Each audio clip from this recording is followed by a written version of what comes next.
I'd like to share with you some of what has been discovered regarding the Gospels so that we can understand how to approach the Gospels and how to understand why the Gospels retain both sayings of Jesus which would indicate his limitations and also sayings which would indicate that he is somehow divine.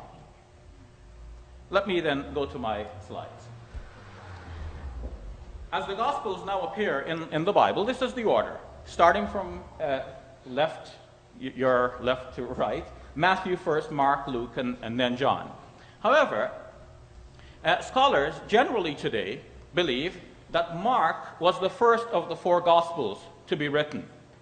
And hence, this would be roughly the order: Mark first, Matthew and Luke somewhere in between, and finally John. One of the scholars who has contributed to this conclusion, or rather has accepted the conclusion, and is undoubtedly a conservative scholar. Let me check with James. Is Richard Balcom a conservative scholar? Somewhere there. Is F.F. Bruce a conservative scholar? Oh, by the way, since he is a conservative scholar, I'd like to present to you New Testament history by F.F. Bruce. Thank you very much. You're welcome. One of my textbooks. Now, both Richard Balcom and F.F. Bruce hold to the idea that Mark was first and John last. Now, this is a very important conclusion, and we'll see where it heads. The dating I've given here for Mark's Gospel is 65 to 75, and that corresponds to the specific dating that has been given by Richard Balcom. Well, I said specific, but obviously it is a range because there is a certain amount of subjectivity involved in trying to determine the precise dates. According to F.F. Bruce, a few years earlier than this, because he said the middle of the middle 60s, and so it could be somewhere in close to that, but not to the 75 number. John's Gospel in the last decade of the first century, so anywhere from 90 to 100, and this seems to be what F.F. Bruce says repeatedly, that John wrote towards the close of the first century. Now, what else do these scholars tell us? So Matthew and Luke are somewhere in between, but it is important to notice also that the scholars believe that Mark was a source used by Matthew and Luke in the composition of their own Gospels. Now, that's natural. If somebody has written a Gospel, you're going to write another one. Why start from scratch? You use the existing document, and you write it according to the way you know the facts to be, or to bring out the message you would like to bring out. So Matthew and Luke did this. But, as noted by F.F. Bruce, Matthew and Luke sometimes made improvements to Mark's Gospel. Now, he didn't spell out what all of the improvements are, but the improvements are, I believe, very important, and we should take cognizance of what they are. For example, there are improvements which show that in Mark's Gospel, somebody addressed Jesus as Rabbi, such as in Mark chapter 9, verse 5, but then in Matthew's Gospel, in the same incident, you can compare them side by side. You go from Mark to Matthew, the same incident, the person referred to Jesus as Lord. So in Mark 9:5, Peter said to Jesus, "Rabbi, it is good for us to be here." In Matthew 17:4, Peter said to Jesus, "Lord, it is good for us to be here." So in the one gospel, he's called Rabbi, the earlier one. In the later gospel, he's called Lord. So there is a significant improvement here from a Christian point of view. Second, there are improvements in which we find in the later gospel that Jesus describes himself as Lord. For example, in Mark chapter 13, verse 35, "Therefore, keep awake, for you do not know when the master of the house will come." Compare that with Matthew chapter 24, verse 42. "Keep awake, therefore, for you do not know on what day your Lord is coming."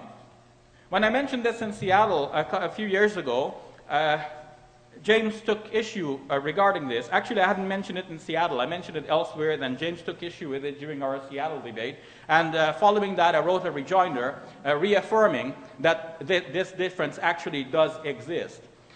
Third, there are improvements in which the later gospel calls Jesus the Son of God. For example, Mark chapter 8, verse 29, Peter answered him, "You are the Messiah." But compare that with Matthew chapter 16, verse 16. Simon Peter answered, "You are the Messiah, Son of the living God." So the later gospel has inserted here, "Son of the living God," in Peter's speech, as it is admitted by many scholars who have worked on this. 4, there are improvements in which the later gospel suddenly calls God Father, or has Jesus call God Father. Mark chapter 3, verse 31, "Whoever does the will of God is my brother and sister and mother." Matthew chapter 12, verse 46 improves that by saying that Jesus said, "For whoever does the will of my Father in heaven is my brother and sister and mother." So it was God in the earlier gospel, was Father in the later gospel. 5, there are improvements so as to have people pray to Jesus. For example, when a storm broke out, Jesus was asleep in the stern, and the disciples came up to Jesus and awoke him, according to Mark's gospel, Mark chapter 4, verse 38, and they said to him, "Teacher, do you not care that we are perishing?" What did they call Jesus? Teacher.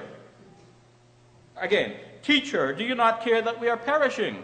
In Matthew chapter 8, verse 25, same incident, they approached Jesus and they said, "Lord, save us, we are perishing." What did they call him this time? Lord. It's the same incident, just the later gospel. The situation has been changed, or the wording has been changed. Then there are improvements to reduce Jesus' emphasis on one God. In Mark chapter 12, verse 29, Jesus was asked, "What is the first and the greatest commandment?" And this is what he said. "The first is, Hear, O Israel, the Lord our God, the Lord is one. You shall love the Lord your God with all your heart and with all your soul and with all your mind and with all your strength." So he repeated basically what is known as the Shema Israel, which pious Jews will repeat twice a day, reminding themselves that there is only one God, Yahweh, as to use the name that James already used here tonight, or Jehovah, to use another spelling of the same name. Whether that is right or not, that's a different question, but it's popular. Some say Jehovah, some say Yahweh. According to Deuteronomy chapter 6, verse 4, "Hear, O Israel, the Lord your God, the Lord is one." The name there that is translated as the Lord is Yahweh, or Jehovah. So it really sounds in the New Jerusalem Bible, "Hear, O Israel, Yahweh, your Lord, is one Yahweh. Jehovah, your Lord, is one Jehovah." In fact, in Deuteronomy, it also says, "Besides him, there is no other." Jesus is repeating the same as the first commandment in Mark's gospel. But then the same story is told in Matthew's gospel. What has happened to the first commandment is just not mentioned. In Matthew chapter 22, verse 37 and 38, Jesus just simply said the part about loving your Lord with all your heart and all your soul and with all your mind. And he said, "This is the greatest and the first commandment." But that's not true. That is not the first commandment. The first commandment is, as it was mentioned in Mark, the earlier of these two gospels. Finally, or last but one, there are improvements to reduce the distinction which Jesus made between himself and God. For example, in Mark 10:18, a man had come up to Jesus and called him "Good Teacher."